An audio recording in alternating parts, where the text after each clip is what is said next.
November 20th, 1943. Betio Island, Tarawa Atoll, Gilbert Islands. The pre-dawn darkness gives way to the thunder of naval bombardment as battleships Maryland and Colorado pound Japanese positions with 16-inch shells. In the lagoon, Marines of the 2nd Marine Division wade through chest-deep water, their landing craft grounded on the coral reef 500 yards from shore. Among them, Staff Sergeant William Bordelon of the 1st Battalion, 18th Marines grips his equipment bag containing demolition charges, while his M1911A1 pistol rides secure in its holster, already soaked with seawater, but mechanically perfect. The Japanese defenders, 4,500 strong under Rear Admiral Keiji Shibazaki, have transformed this tiny coral island, less than 3 square miles, into a fortress. Their officers carry the Type 14 Nambu pistol, the Empire's standard sidearm chambered in 8 by 22mm. As the Marines struggle through the killing field of the lagoon, Japanese machine guns open up from concealed pillboxes. The unexpected low tide has turned what should have been a quick amphibious assault into a desperate wade through waist-deep water under murderous fire.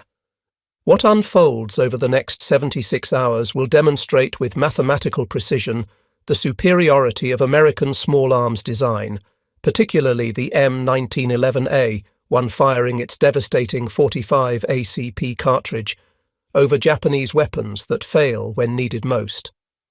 In the close-quarters hell of Tarawa, where combat distances shrink to feet and inches, the difference between a 230-grain bullet delivering 370 foot-pounds of energy and a 100-grain projectile with barely 220 foot-pounds becomes the difference between life and death.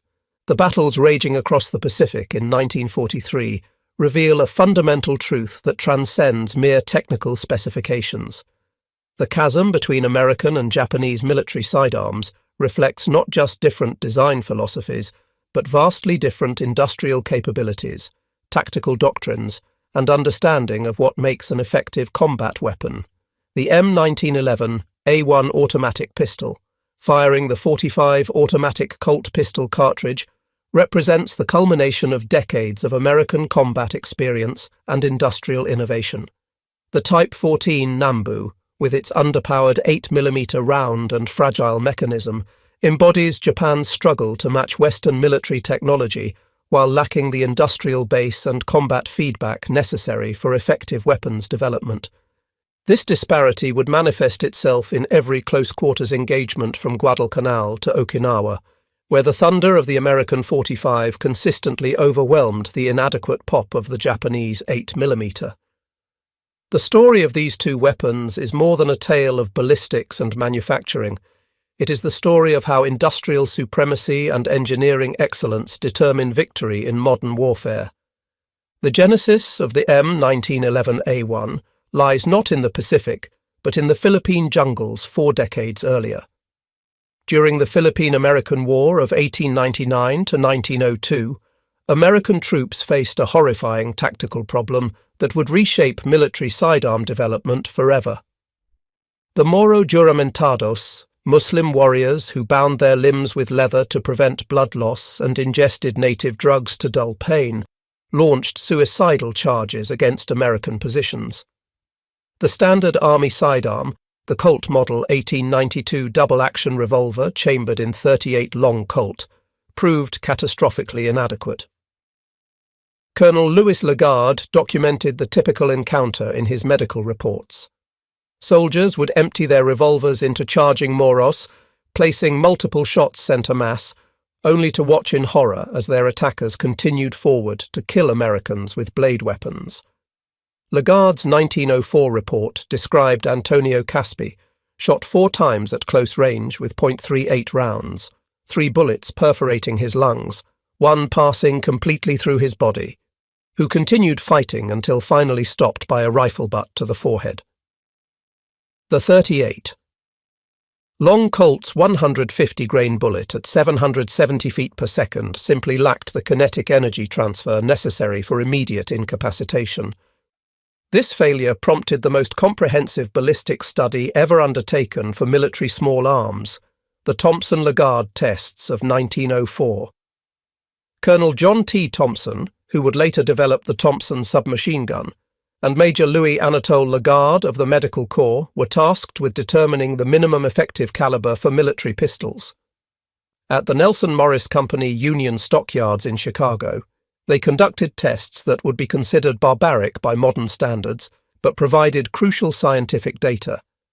The tests involved shooting live cattle and human cadavers with various calibers: 7.65 by 21mm Parabellum, .30 Luger, 9 by 19mm Parabellum, .38 Long Colt, .38 ACP, .45 Colt, 476 Ely, and 455 Webley. The methodology was precise, recording time to incapacitation for live animals, measuring body sway in suspended cadavers, examining wound channels through dissection and the newly developed X-ray technology. The results were unequivocal. Animals shot with .30 Luger showed minimal distress even after 10 rounds. Those hit with 9mm or .38 calibers showed greater effect, but often required 8 or more shots. Animals struck with .45 caliber rounds typically collapsed by the 4th shot, with immediate and severe physiological trauma evident. The cadaver tests revealed even more dramatic differences. When bullets struck bone shafts, the researchers assigned numerical values to body oscillation. The .45 caliber rounds consistently produced 2 to 3 times more movement than smaller calibers. The board's conclusion was absolute. A bullet, which will have the shock effect and stopping effect at short ranges necessary for a military pistol or revolver, should have a caliber not less than .45 inches.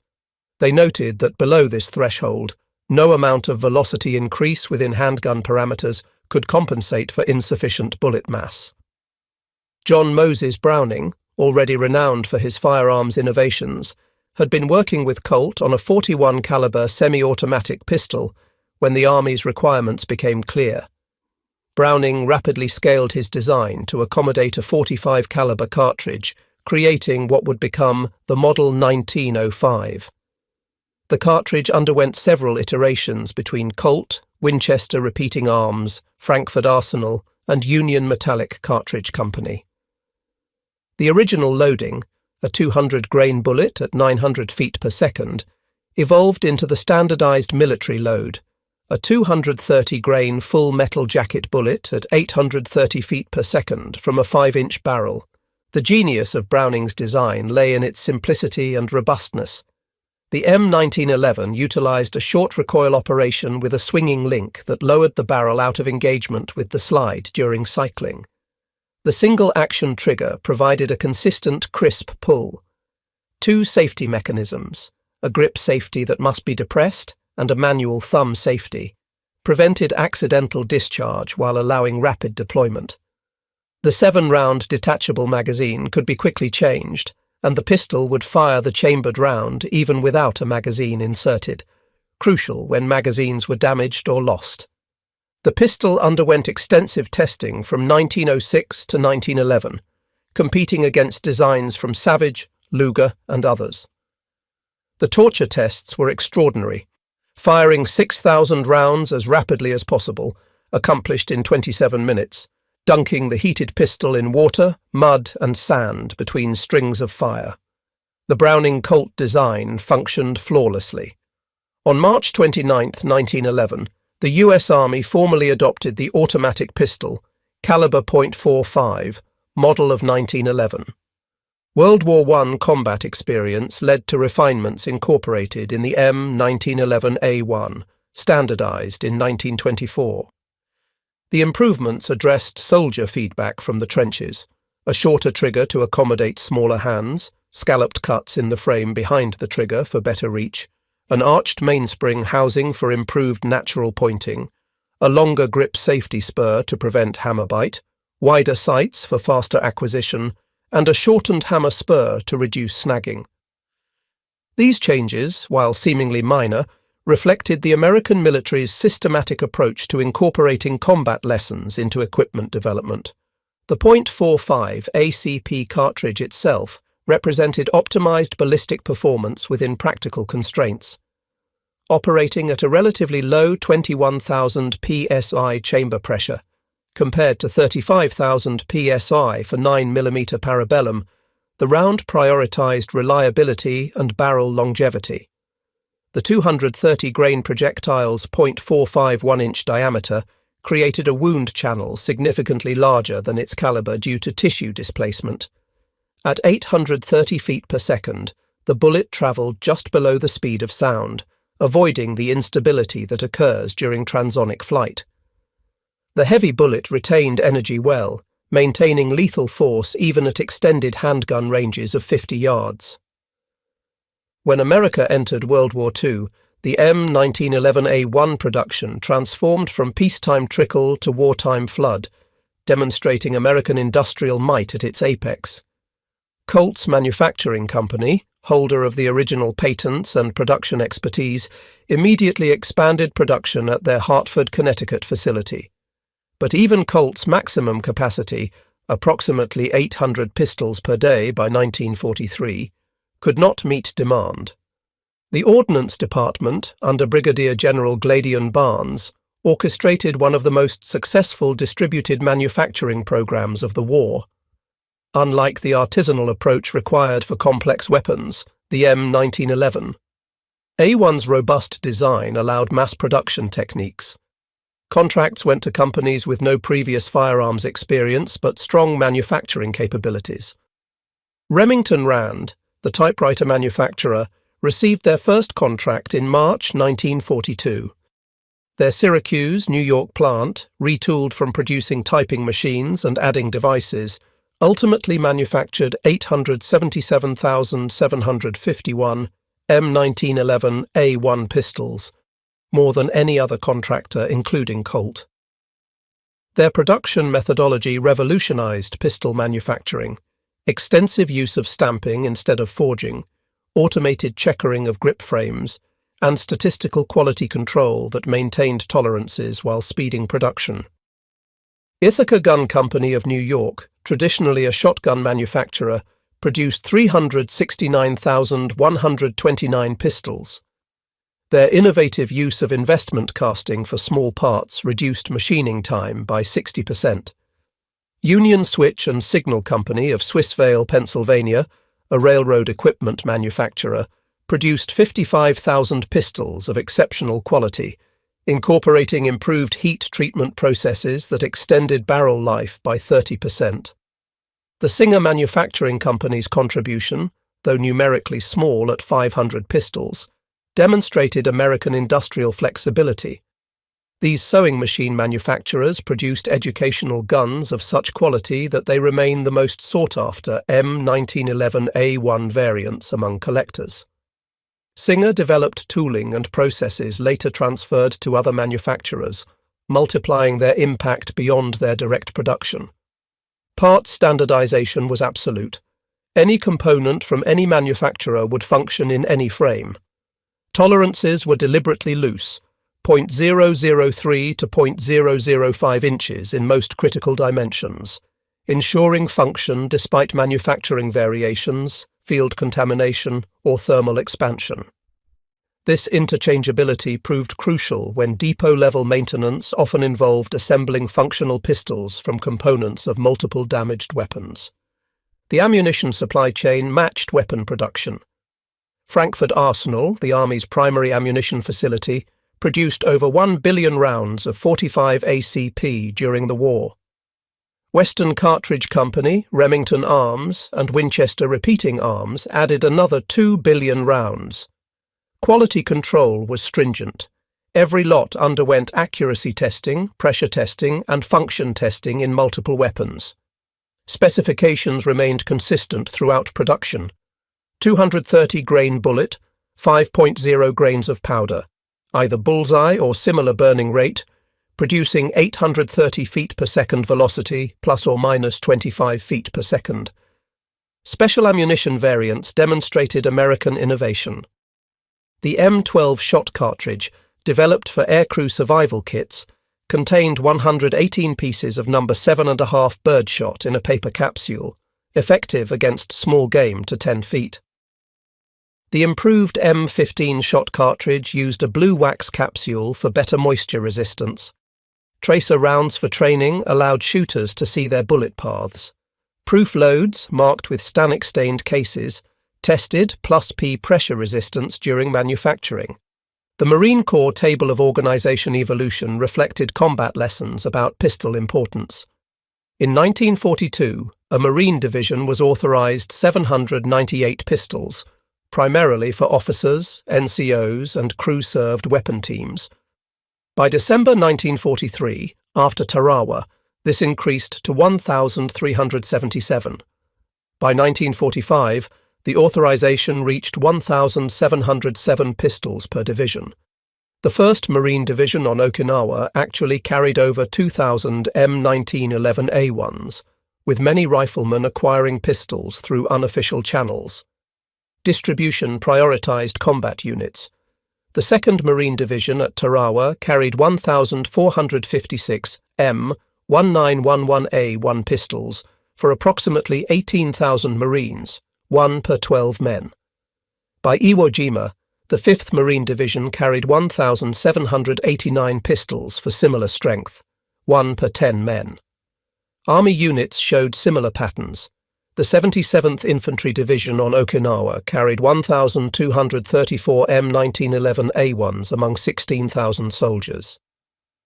The Type 14 Nambu represented Imperial Japan's attempt to create a modern military sidearm, but its development history reveals the fundamental limitations that would doom it in combat.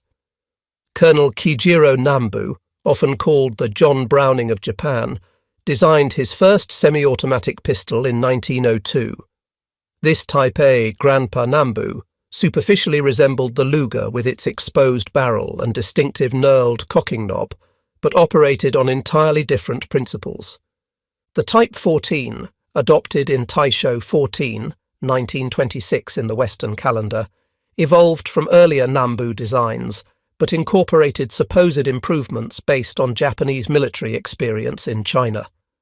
The pistol utilized a locked breech mechanism with a floating locking block, conceptually sound but requiring precise manufacturing tolerances.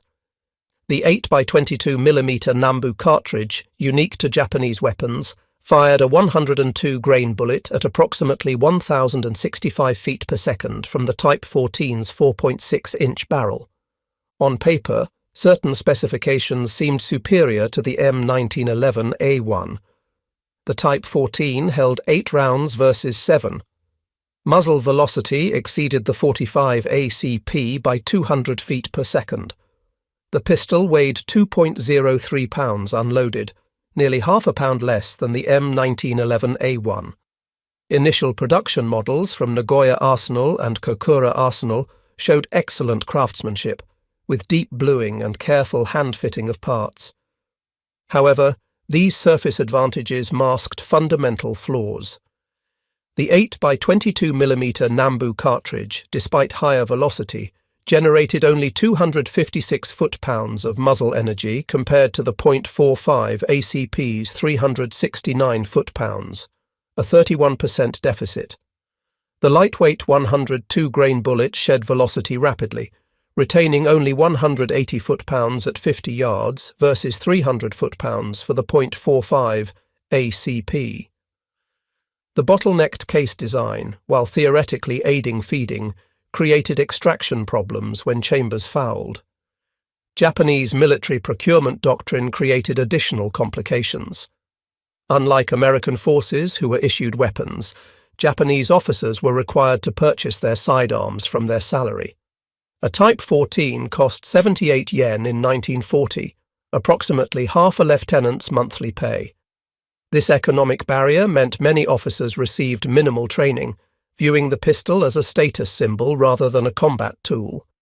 Some officers, particularly those from wealthy families, purchased foreign pistols instead. Spanish ruby pistols in .32 ACP or inherited European revolvers were common. The Type 14's design philosophy reflected Japanese tactical doctrine that prioritized spiritual power over firepower.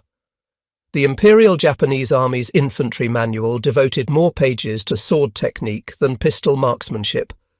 Pistols were considered weapons for executing prisoners, controlling subordinates and ritual suicide, not primary combat tools. This doctrinal blindness prevented recognition of design flaws that would prove fatal in combat. Manufacturing quality deteriorated catastrophically as the war progressed. Pre-war Type 14S featured 17 distinct inspection stamps, careful polishing and hand-fitted parts. By 1943, inspection marks reduced to 3, surface finishing was eliminated, and parts interchangeability degraded severely. Late-war production from the Toriyamatsu factory showed tool marks, rough casting, and dimensional variations that would have failed pre-war inspection. The Type 14's most critical design failures centered on its controls and magazine system. The safety lever, positioned on the left side above the trigger guard, required the shooting hand to shift grip or the support hand to operate. Impossible when wounded, carrying equipment, or grappling with an enemy. The magazine release, a spring-loaded lever at the bottom front of the grip, often released inadvertently during handling, leaving the pistol unable to fire due to the magazine disconnect safety. The 1939 modification added a magazine retention spring, intended to prevent loss of magazines. This improvement made combat reloading nearly impossible. Magazines had to be yanked out against spring pressure, often requiring both hands. In tropical conditions, corrosion welded magazines in place. Marines reported capturing Type 14 with magazines frozen solid, hammered unsuccessfully in desperate attempts to reload. Production statistics reveal Japan's industrial limitations. From 1926 to 1945, approximately 400,000 Type 14 pistols were manufactured across all arsenals and subcontractors. Monthly production peaked at 3,500 units in 1944, but quality was abysmal. The Nambu Rifle Manufacturing Company, Chuo Kogyo Company, and Tokyo Gas and Electric subsidiaries produced pistols with such poor quality control that parts from different manufacturers, or even different production runs from the same factory, would not interchange. The Type 14 Nambu's failures in combat weren't isolated incidents, but systematic design flaws that reflected fundamental misunderstanding of combat requirements. Each deficiency, perhaps tolerable in isolation, combined to create a weapon that failed catastrophically under Pacific combat conditions. The safety mechanism represented the most immediate tactical liability. Located above the trigger guard on the left side, the safety lever required either shifting the firing grip, losing sight picture and trigger finger position, or using the support hand. In close combat where milliseconds mattered, this two-handed operation proved fatal.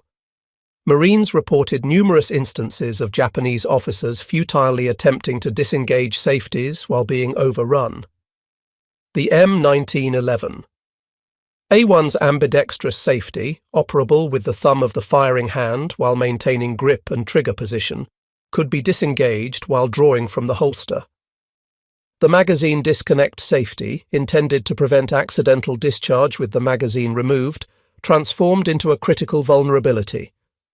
When magazines were damaged, lost, or frozen in place by corrosion, the entire weapon became inoperable. Unlike the M1911A1, which would fire its chambered round without a magazine, the Type 14 required a functioning, properly seated magazine to operate. In the coral sand of Tarawa or volcanic ash of Iwo Jima, where magazines were easily damaged, this feature rendered countless Type 14s useless. The Type 14 lacked a slide hold open device. When the last round fired, only the magazine follower held the bolt open. Removing the magazine allowed the bolt to slam forward, giving no indication the weapon was empty. In combat, shooters discovered empty chambers only when triggers clicked uselessly. The M1911A1's slide lock, activated by the magazine follower, held the slide open after the last round, providing immediate visual and tactile indication of an empty weapon while speeding reloading.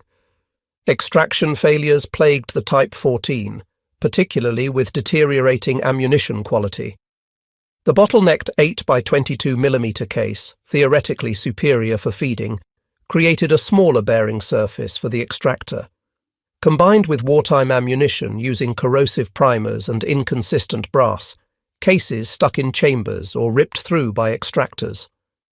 The straight-walled .45 ACP case, with its larger bearing surface and lower pressure, extracted reliably even from fouled chambers. The recoil spring assembly, a complex dual spring system, required precise manufacturing and maintenance. When springs lost tension, accelerated by tropical heat and humidity, cycling became erratic. Failure to return to battery was common, requiring manual slide manipulation. The M1911A1's single recoil spring, even when weakened, usually maintained sufficient function for combat effectiveness. Tropical conditions revealed additional vulnerabilities. The Type 14's tight manufacturing tolerances, acceptable in Japan's temperate climate, became liabilities in the Pacific. Thermal expansion from 115 degrees Fahrenheit temperatures on Peleliu caused actions to bind.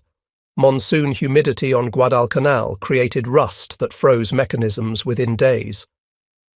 The M1911A1's deliberately loose tolerances, derided by target shooters as sloppy, allowed function despite thermal expansion, corrosion, or contamination. Field maintenance presented insurmountable challenges. The Type 14 required tools for disassembly, a luxury unavailable in combat. Complete disassembly involved 34 separate operations and risked losing small springs and pins. The M1911A1 field stripped without tools in seconds, depress recoil spring plug, rotate bushing, remove recoil spring and guide, push out slide stop, remove slide and barrel. Reassembly reversed the process. Marines could field strip, clean with whatever was available, including urine when water was scarce, and reassemble blindfolded in under 30 seconds. Ammunition quality compounded mechanical failures. By 1944, Japanese industry struggled to maintain consistent powder charges and primer compounds.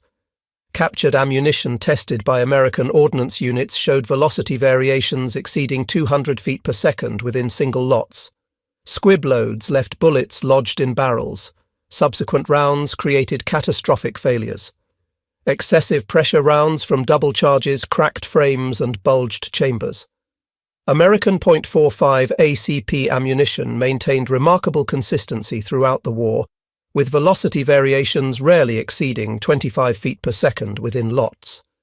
The true test of these weapons came in the desperate close quarters fighting that characterized Pacific Island combat. On Guadalcanal, during the Battle for Henderson Field on October 24th to 25th, 1942, Sergeant John Basilone's actions demonstrated both the M1911A1's effectiveness and the seamless integration of American weapons systems. While Basilone is famous for his machine gun defense, witnesses reported his extensive use of his M1911A1 when Japanese soldiers breached the perimeter. Private First Class Nash Phillips, wounded in the battle, later testified, "Basilone had a machine gun on the go for 3 days and nights without sleep, rest or food. He was in a good emplacement and causing the Japs lots of trouble, not only firing his machine gun but also using his pistol."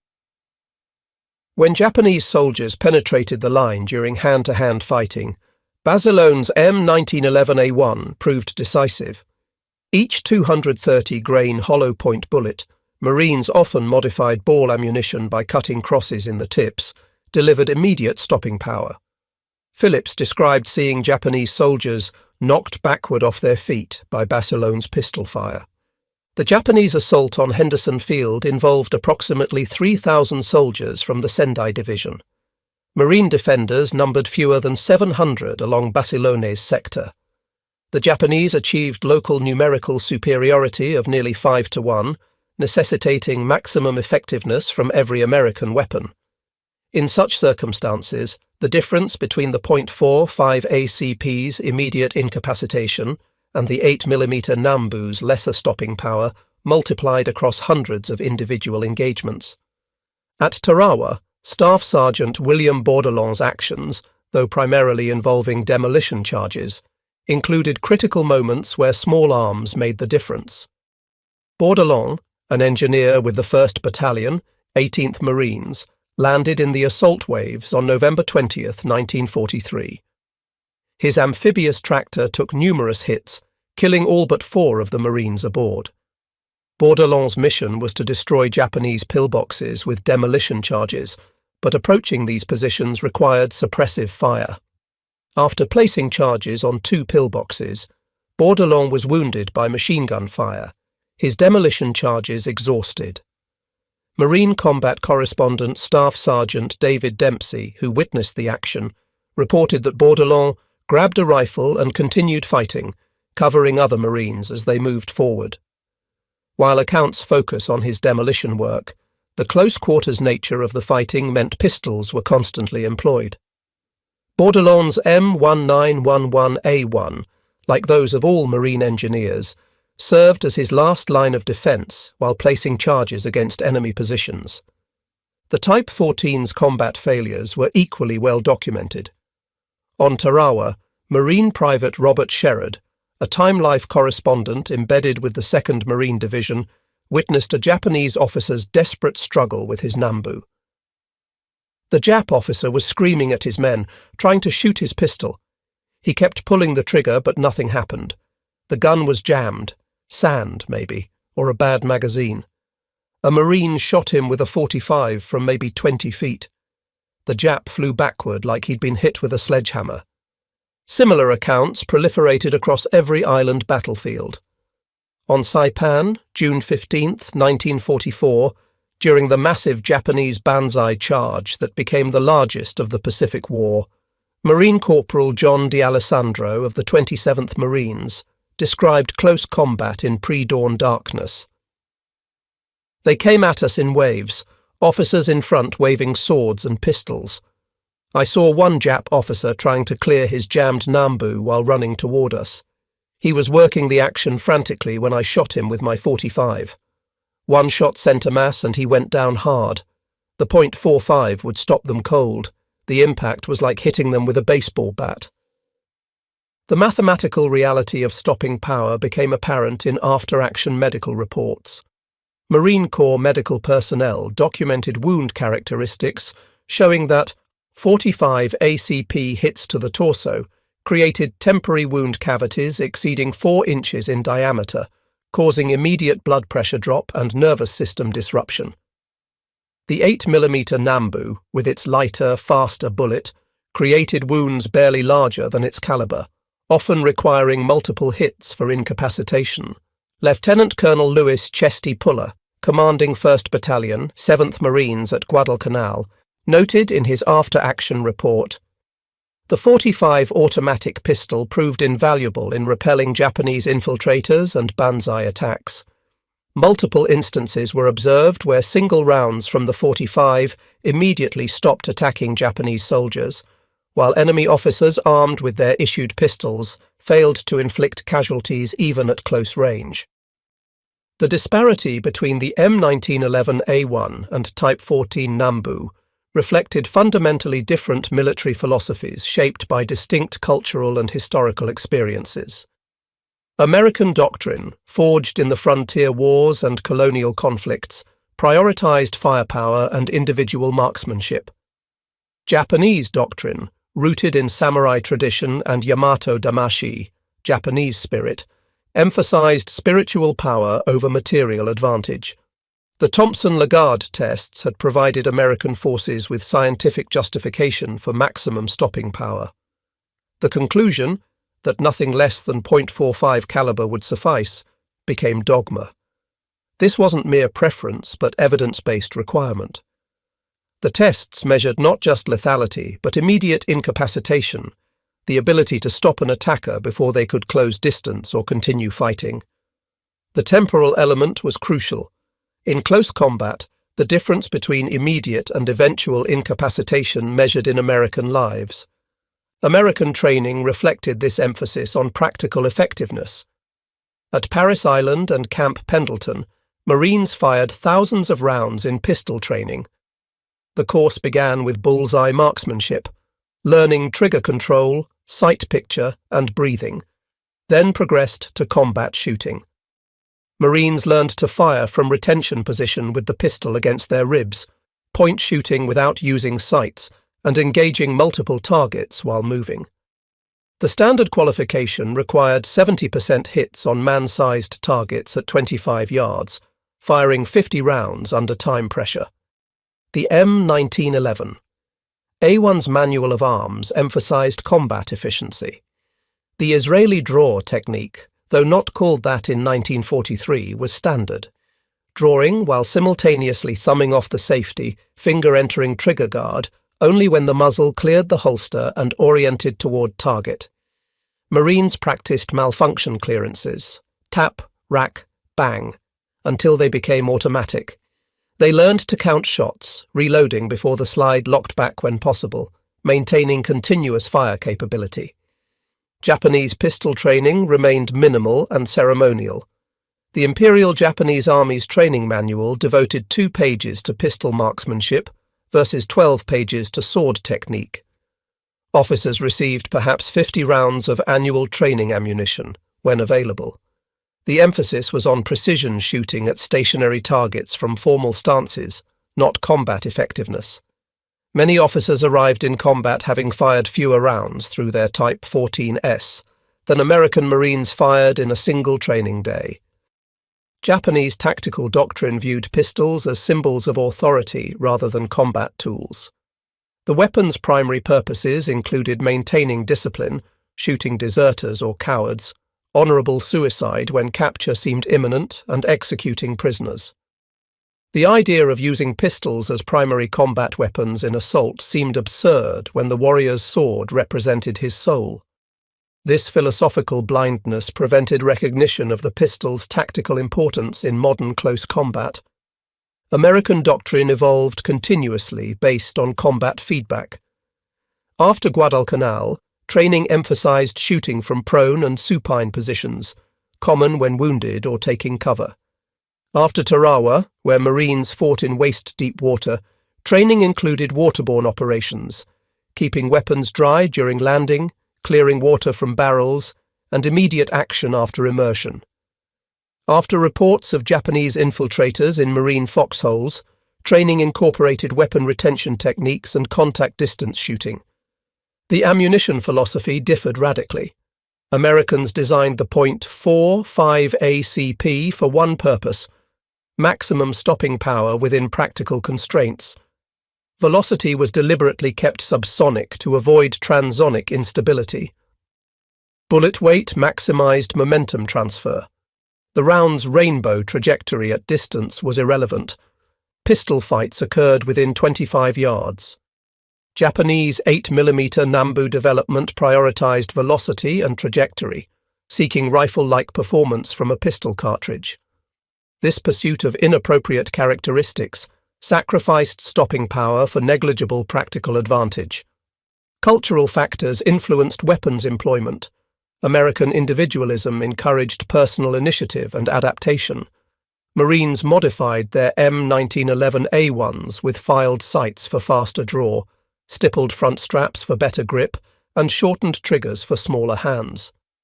Such modifications would have been unthinkable in the Japanese military, where conformity was absolute and initiative discouraged below senior ranks.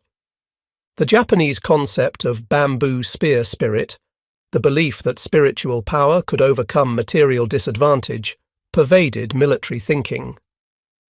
When Chinese forces complained about the Type 14's inadequacy against Russian-supplied weapons, Japanese advisors responded that insufficient warrior spirit, not inferior weapons, caused failures. This denial of material reality prevented systematic improvement of weapons systems. American pragmatism demanded measurable effectiveness.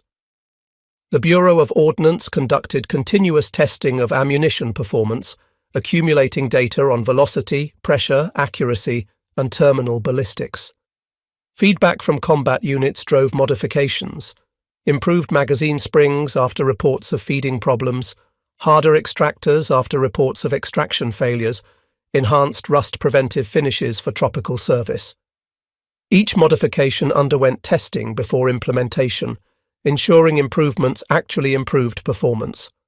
The Pacific Theater provided the ultimate proving ground for weapons reliability, subjecting both American and Japanese pistols to environmental extremes that would have been impossible to replicate in peacetime testing. From the freezing Aleutians to the equatorial Solomons, from coral atolls barely above sea level to volcanic mountains, these environments tested every aspect of weapons design and manufacturing. Guadalcanal's climate represented tropical hell. Rainfall exceeded 200 inches annually, with humidity constantly at 100%.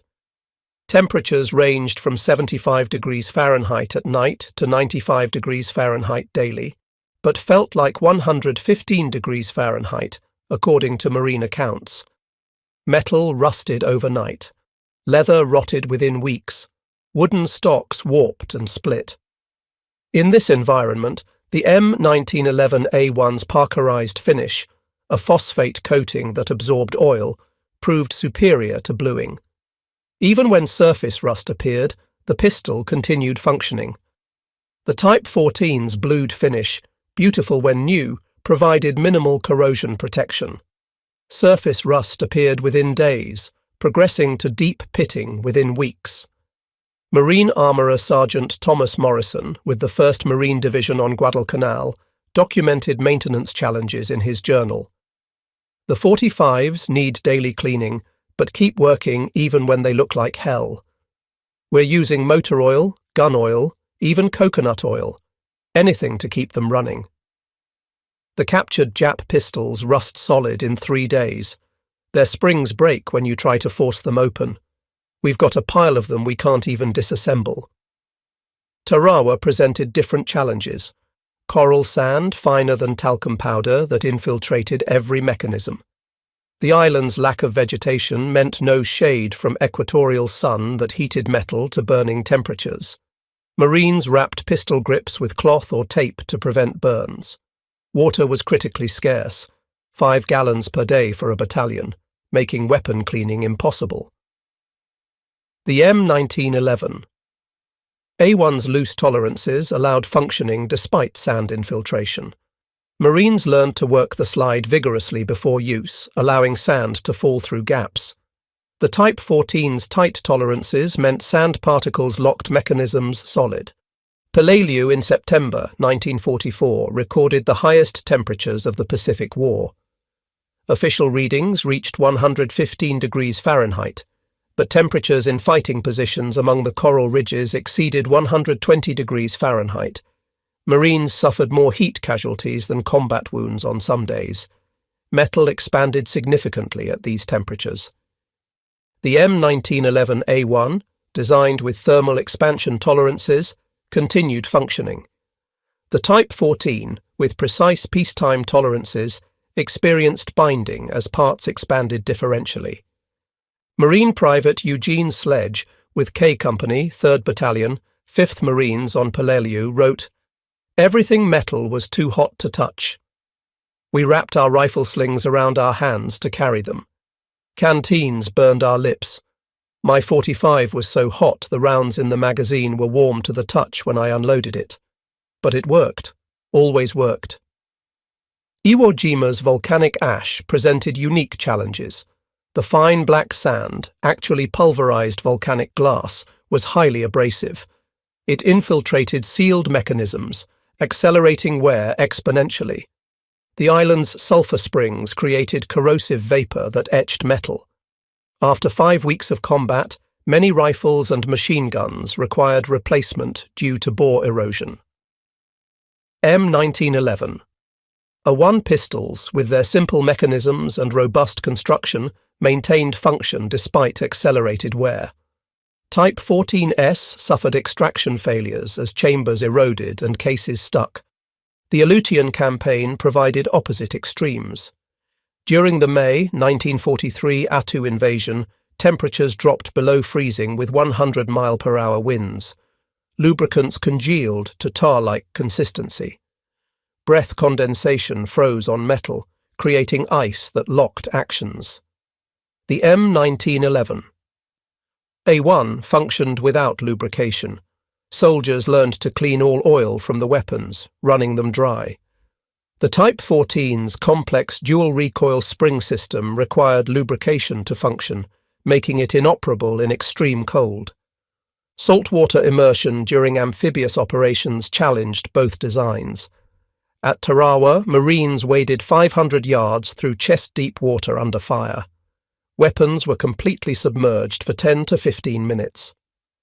The M1911A1, designed with drainage channels and minimal enclosed spaces, could be shaken out and would function immediately.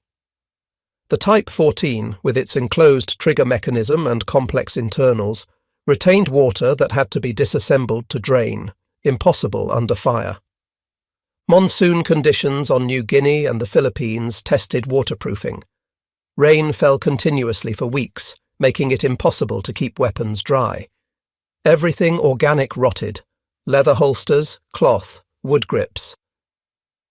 The M1911. A1's plastic grips, introduced in 1943, were impervious to moisture. Steel parts required constant oiling but maintained function. The Type 14's wooden grips, especially on late war models, absorbed moisture, swelling until they cracked frames. The magazine retention spring, added in 1939, rusted in place, making magazine changes impossible. Maintenance supplies reflected different philosophies. American forces received abundant cleaning materials: bore brushes, cleaning rods, patches, CLP, cleaner, lubricant, preservative, and specialized lubricants for extreme conditions.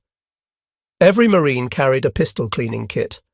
Japanese forces, by 1944, often lacked basic cleaning supplies. Captured Japanese documents indicated units sharing single cleaning rods, using palm fronds as patches, and motor oil when gun oil was unavailable. Field modifications demonstrated American adaptability. Marines learned to polish feed ramps with emery cloth to improve feeding, relieve slide-to-frame fit with valve grinding compound to improve reliability, and replace recoil springs with springs from damaged weapons to maintain proper tension.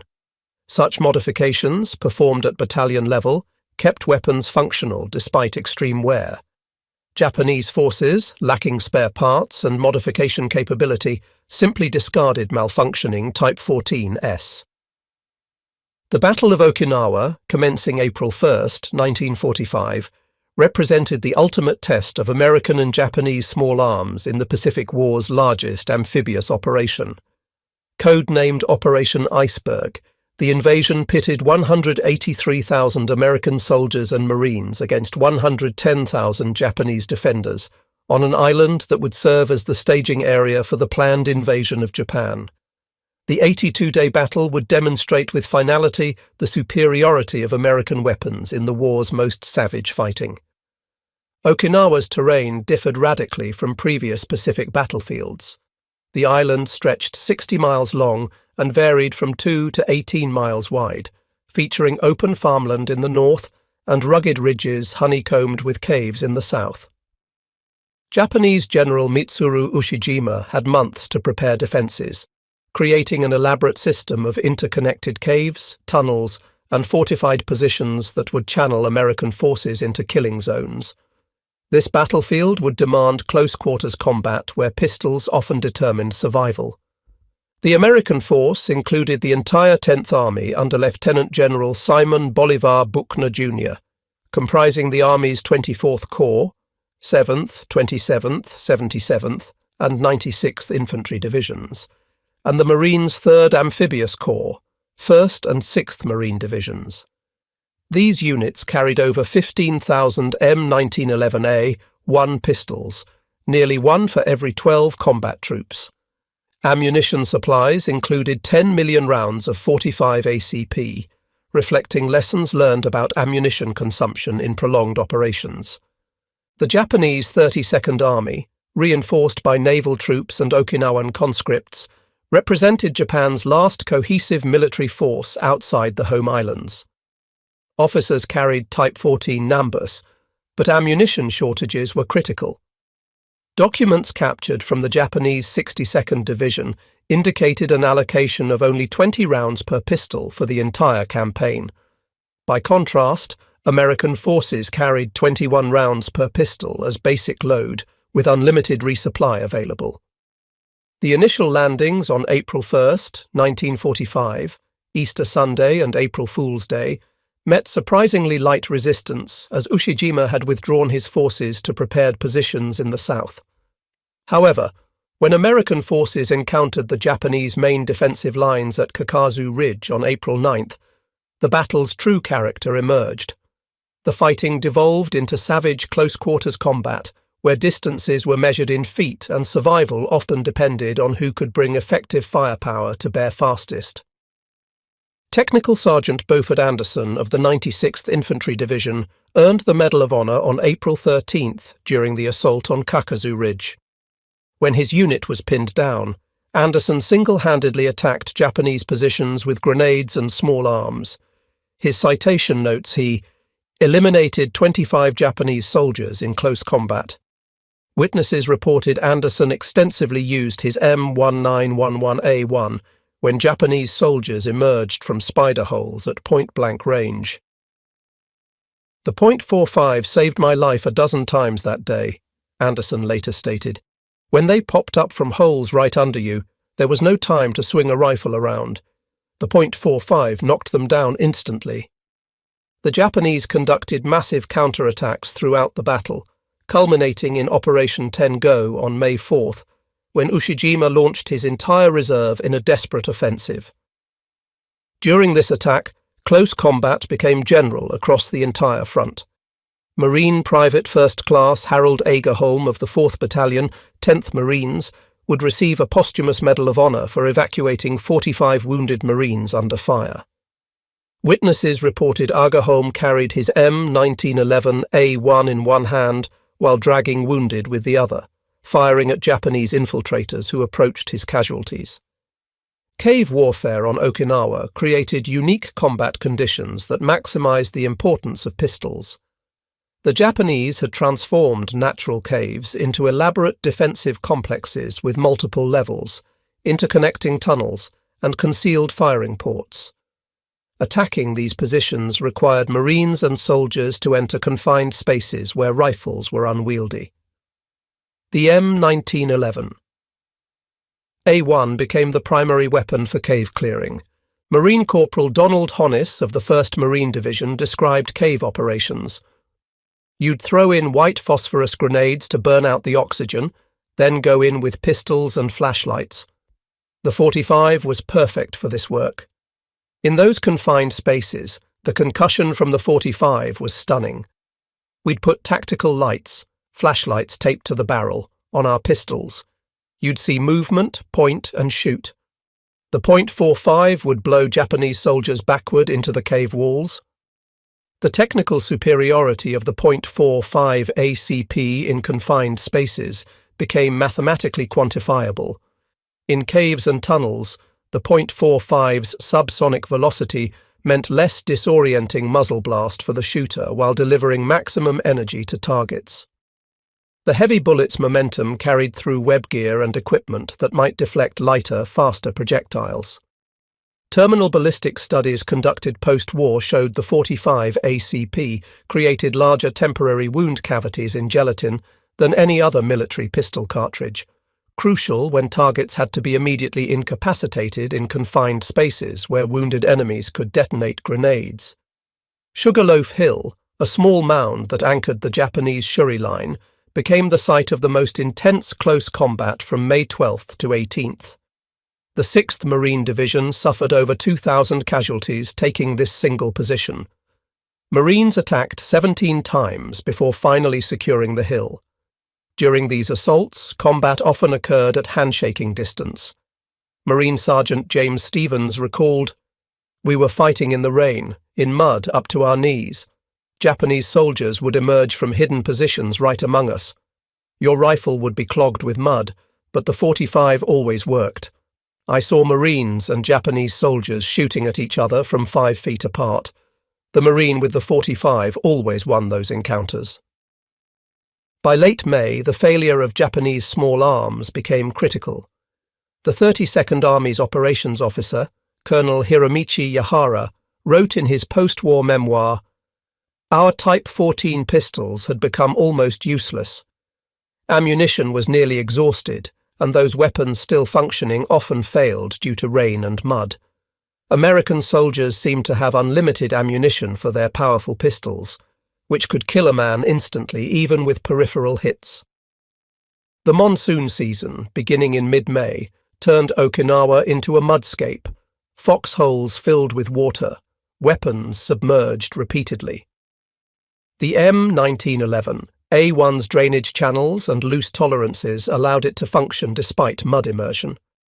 Marines learned to keep pistols inside their shirts when not in use, using body heat to prevent rust. The Type 14, with its enclosed design and tight tolerances, became hopelessly clogged with mud. Ammunition quality disparities became extreme by Okinawa. American .45 ACP ammunition maintained consistent performance throughout the campaign. Lot testing showed velocity variations of less than 30 feet per second and no misfires in 100,000 rounds tested. Japanese 8mm Nambu ammunition, produced in 1945 under bombing and material shortages, showed catastrophic quality control failures.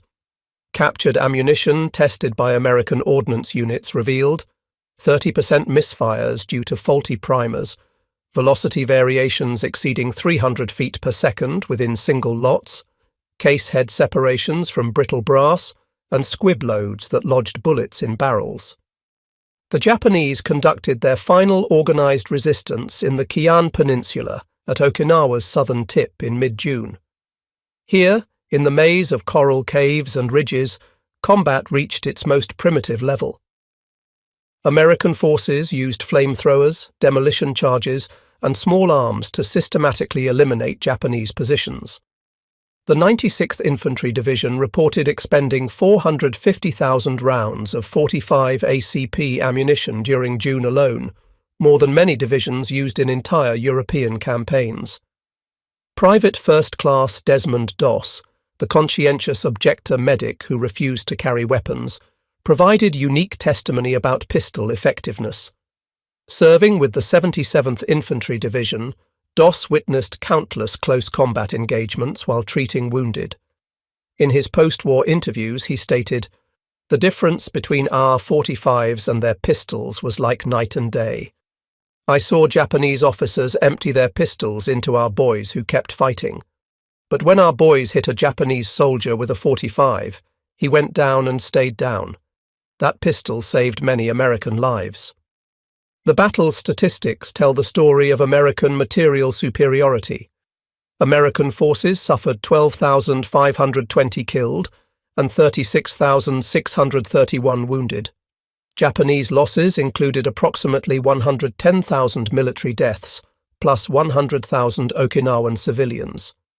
The 10-to-1 kill ratio in America's favor reflected superior firepower at every level, from naval guns to individual pistols. In close combat, where individual weapons determined survival, the M1911A1's superiority multiplied American effectiveness. The final accounting of M1911A1 versus Type 14 production reveals more than numbers. It exposes the fatal delusion of Imperial Japan attempting to fight an industrial war with artisanal production methods. By war's end, American factories had produced 1,878,742 M1911A1 pistols between 1941 and 1945. Japan managed approximately 400,000 Type 14 pistols over nearly 2 decades from 1926 to 1945. This 4.7-to-1 production ratio during just the war years understates the true disparity when considering quality, standardization, and ammunition supply. American production methodology revolutionized manufacturing. Remington Rand's Syracuse plant, converting from typewriter production, achieved remarkable efficiency through innovation. They introduced broach rifling, cutting perfect barrels in single passes rather than traditional cut rifling requiring multiple passes. Statistical process control, developed by Walter Schuhart and implemented by Western Electric engineers, maintained tolerances while increasing speed. By 1943, Remington Rand produced 1,000 pistols daily with fewer than 1% rejection rate. The learning curve demonstrated American industrial adaptability. Colt, with decades of experience, required 1.2 man-hours to produce one M1911A, one frame in 1942. Remington Rand, starting from zero firearms experience, achieved 0.8 man-hours per frame by 1943 through superior industrial engineering. Ithaca Gun Company introduced fixture designs that reduced machining setups by 60%, innovations later adopted across all manufacturers. Parts interchangeability was absolute. In November 1943, Army Ordnance conducted a demonstration at Aberdeen Proving Ground. Armourers disassembled 100 M1911A1 pistols from different manufacturers, mixed all parts randomly, and reassembled them blindfolded. All 100 pistols functioned perfectly. This interchangeability proved crucial when depot-level maintenance involved assembling functional weapons from damaged ones. Japanese Type 14 parts, even from the same manufacturer, often required hand-fitting. The economic efficiency was staggering. In 1942, the unit cost of an M1911A1 was $31.42. By 1945, improved production methods reduced this to $15, less than half despite wartime inflation. The Japanese Type 14, requiring extensive hand-fitting, cost 78 yen throughout the war, equivalent to $31.20 in 1941 dollars, but representing a far greater portion of Japanese industrial capacity. Ammunition production dwarfed weapon manufacturing. American factories produced approximately 3.5 billion rounds of .45 ACP during World War II. This equated to 1,862 rounds for every M1911A1 manufactured, sufficient for extensive training and combat consumption. Japanese 8mm Nambu production totaled approximately 100 million rounds from 1926 to 1945, or 250 rounds per pistol over 2 decades. By 1945, Japanese forces allocated 20 rounds per pistol for entire campaigns. Quality control revealed philosophical differences. Every American M1911A1 underwent proof testing with high-pressure cartridges generating 30% over standard pressure. Barrels were air-gauged to ensure dimensional consistency. Function testing required 100 rounds without malfunction. Random samples underwent 5,000-round endurance tests. Metallurgical analysis ensured proper heat treatment and material composition.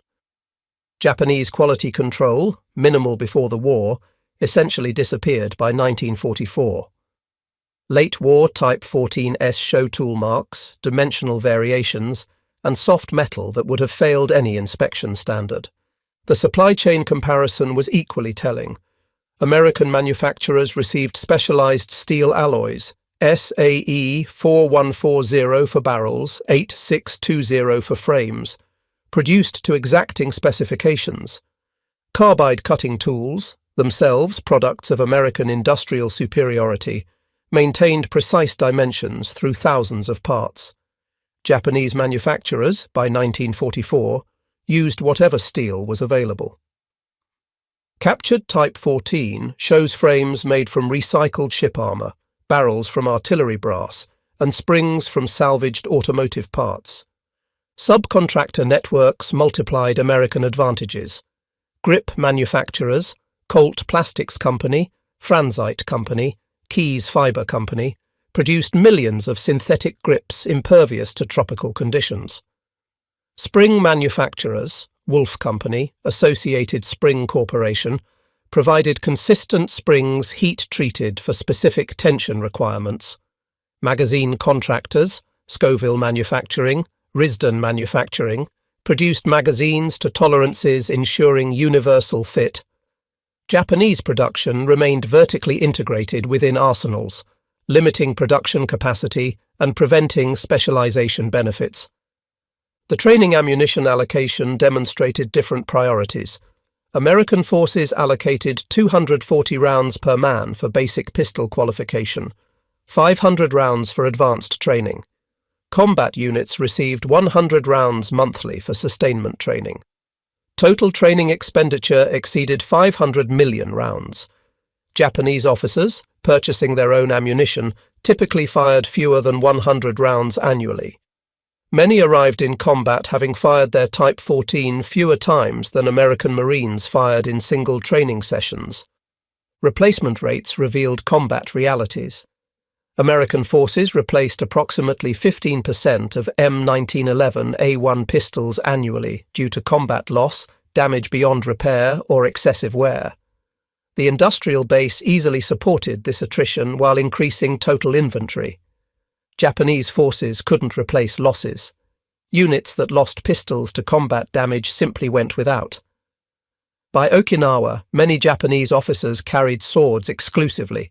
Their pistols long since failed. The Pacific War's final accounting revealed truths that transcended mere technical specifications or production statistics.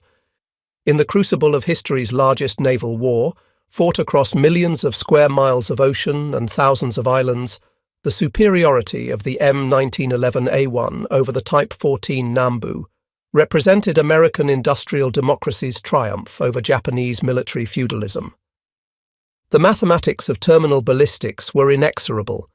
The 45 ACP's 230-grain bullet at 830 feet per second delivered 370 foot-pounds of kinetic energy, creating temporary wound cavities exceeding 4 inches diameter in ballistic gelatin. The 8mm Nambu's 102-grain bullet at 1,065 feet per second generated 256 foot-pounds, creating wound channels barely larger than caliber. This 44% energy advantage translated directly to stopping power, the ability to immediately incapacitate an enemy before they could continue attacking. But energy alone didn't tell the complete story. The 45 ACP's heavy bullet retained velocity better, maintaining 89% of muzzle energy at 50 yards versus 76% for the 8mm Nambu. The larger frontal area, 0.451 inches versus 0.320 inches, created 98% greater tissue displacement. The subsonic velocity eliminated ballistic crack, reducing shooter disorientation in confined spaces. The straight-walled case extracted reliably from fouled chambers. Every technical parameter favoured the American cartridge. The weapons themselves reflected their cartridge's characteristics. The M1911A1's robust construction, weighing 39 ounces empty, absorbed recoil while providing steady shooting platform. The single-action trigger, braking at 4 to 5 pounds, enabled precise shot placement under stress. The grip safety and manual safety prevented accidental discharge while allowing instant readiness. The 7-round magazine, while holding one less round than the Type 14, could be changed in seconds, and the pistol would still fire its chambered round without magazine present. The Type 14's attempted advantages proved illusory. Its lighter weight, 32 ounces, made recoil harder to control. The heavy, gritty trigger pull degraded accuracy. The safety location required two-handed operation. The magazine retention spring made reloading nearly impossible under stress. The magazine disconnect safety transformed magazine damage into complete weapon failure. Every supposed improvement degraded combat effectiveness. Combat validation was overwhelming. At Guadalcanal, Tarawa, Saipan, Peleliu, Iwo Jima, and Okinawa, the M1911A1 proved itself in thousands of close-quarters engagements. Marines and soldiers trusted their lives to the pistol, knowing it would function despite mud, sand, water, or neglect. The psychological impact multiplied its effectiveness. Japanese soldiers learned to fear the distinctive boom of the 45, knowing it meant immediate death. Post-war analysis by the United States Strategic Bombing Survey included extensive interviews with surviving Japanese officers. Colonel Susumu Nishiura, staff officer with the 32nd Army on Okinawa, stated, "Your 45 caliber automatic pistol was greatly feared. It would knock a man down with hits to extremities. Our pistols required multiple center hits to stop an American soldier. This disparity in effectiveness was demoralizing to our forces." Lieutenant General Tadamichi Kuribayashi, commanding Japanese forces on Iwo Jima, wrote in his final report before his death, "American material superiority is overwhelming. Their individual weapons, particularly their powerful pistols, give them great advantage in close combat where spiritual power cannot overcome mechanical superiority." This admission, from an officer who had spent years in America as a military attaché, revealed Japanese recognition of their material inadequacy. The industrial disparity was insurmountable. American factories produced more M1911A1 pistols in 1943 alone, over 600,000, than Japan manufactured Type 14s in 2 decades. American quality improved throughout production while Japanese quality collapsed. American ammunition supply was unlimited while Japanese forces hoarded every cartridge. American training was extensive while Japanese training was minimal. Every measurable parameter favored American forces by factors of 3-1 to 10-1. The human cost crystallized these advantages. Throughout the Pacific War, Marine and Army units armed with M1911A1 pistols consistently achieved kill ratios exceeding 10-1 in close combat. On Iwo Jima, 6,821 Americans died versus 21,000 Japanese, a 3-1 ratio despite attacking fortified positions. On Okinawa, 12,520 Americans died versus 110,000 Japanese, an 8.8-1 ratio. While many factors contributed to these disparities, the effectiveness of individual weapons in close combat played a crucial role. Veterans' testimonies provided the final verdict. Marine Gunnery Sergeant John Basilone, before his death on Iwo Jima, wrote, "The 45 automatic is the finest military pistol ever made. It hits like a sledgehammer and never fails. One shot ends any argument." Technical Sergeant Charles Lindbergh of the 3rd Marine Division stated, "That pistol saved more Marine lives than any other weapon. When Japanese soldiers got inside our lines at night, the 45 was what stopped them." Japanese veterans who survived American 45 ACP hits bore distinctive scars. Dr. Teruo Ueno, treating veterans at Tokyo Veterans Hospital post-war, noted, "Wounds from the American .45 caliber pistol were immediately recognizable decades later." The massive tissue damage created distinctive scarring patterns. Veterans shot with this weapon considered themselves fortunate to have survived. The M1911. A1's legacy extended far beyond World War II. Special Operations Forces carried it through Korea, Vietnam, and into the 21st century. The Type 14 vanished immediately after Japanese surrender, replaced by American weapons. Modern Japanese self-defense forces have never attempted to design indigenous pistols, recognizing the futility of competing with Western small arms development. The broader implications transcended weapons.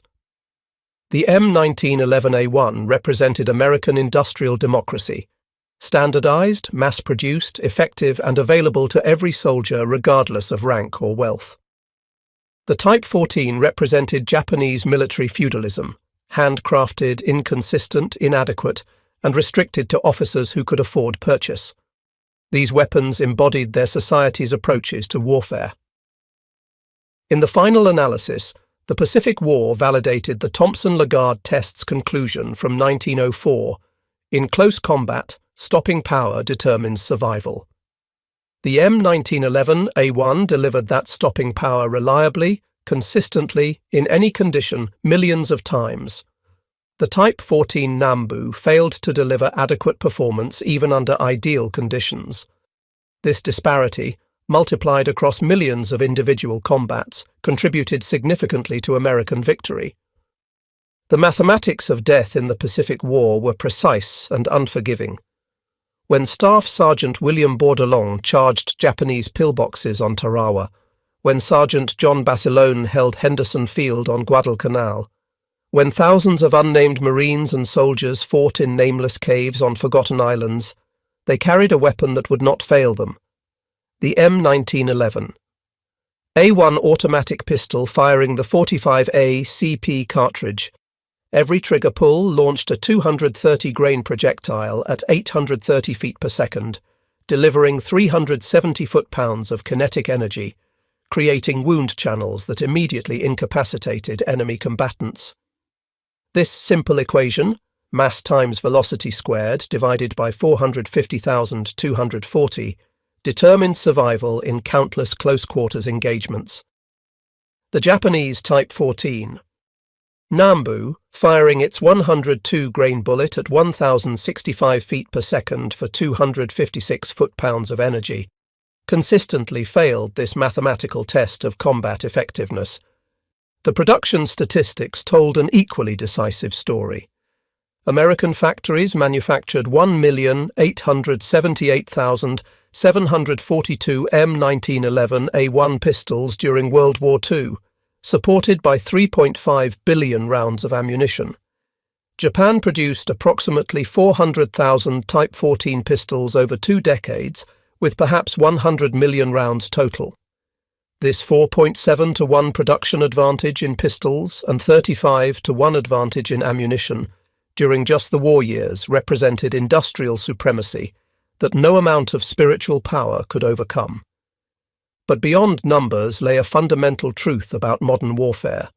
Victory belongs to nations that combine industrial capacity with engineering excellence, that value individual soldiers' lives enough to equip them with the best possible weapons, that learn from combat experience and systematically improve their tools of war. The M1911. A1 embodied these principles.